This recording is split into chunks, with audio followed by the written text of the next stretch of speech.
If you've lived in Pinellas County very long, you've probably heard of the penny for Pinellas. Maybe you've seen one of these signs around your community, or heard about a major road project being paid for by the penny. But who decides what the penny pays for, and which projects will make the biggest impact? Today on Discovering Pinellas, we'll answer those questions and see how the penny is making big changes in neighborhoods like yours.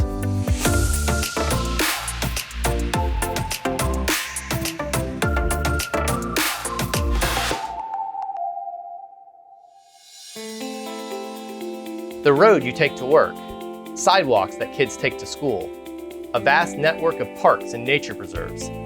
A bustling community like Pinellas has a lot of needs, and the way voters have chosen to pay for most of these large projects over the past 3 decades is through the penny for Pinellas. Many Florida counties have a local infrastructure sales tax to help pay for big ticket projects without completely relying on property taxes. That way, everyone who lives here or just visits Pinellas helps pay for the infrastructure we all rely on. In 2017, Pinellas residents overwhelmingly voted to extend the penny until 2030. And citizen groups weren't shy about telling government how they wanted that money spent. Ginny Goad is part of the Palm Harbor Community Service Agency Board, which works with the county to help prioritize important penny projects, like the upcoming expansion of this community center. Hey Jenny, nice to meet you. Nice to meet you. So tell me a little bit about this community center and what's in store for it. So we're here at the community center in Palm Harbor.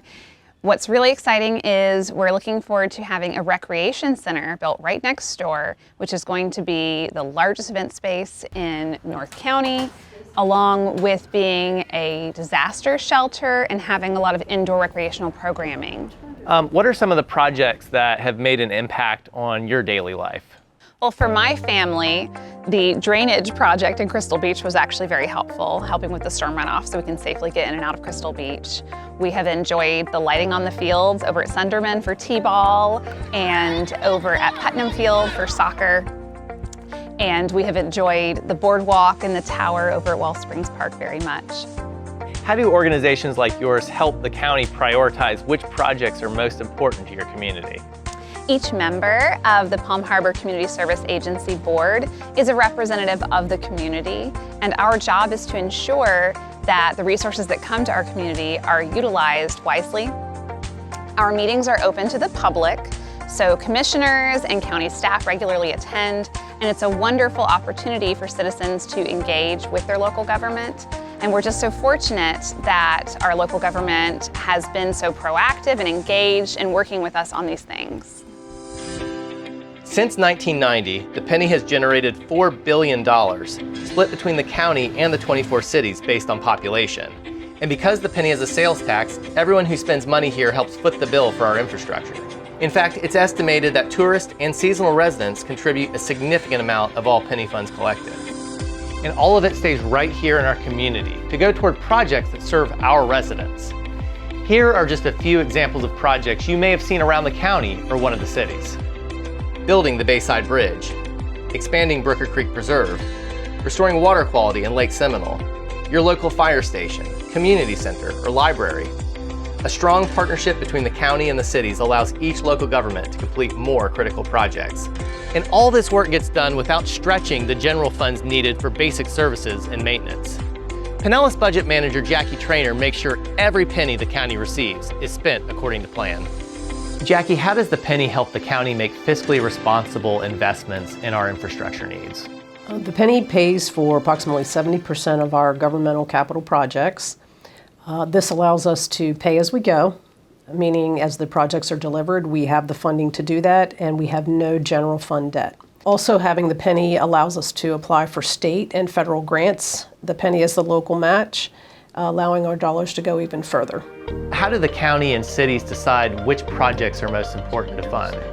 Staff provides a lot of input on the big infrastructure needs based upon citizen input, as well as being out in the community monitoring repair and maintenance.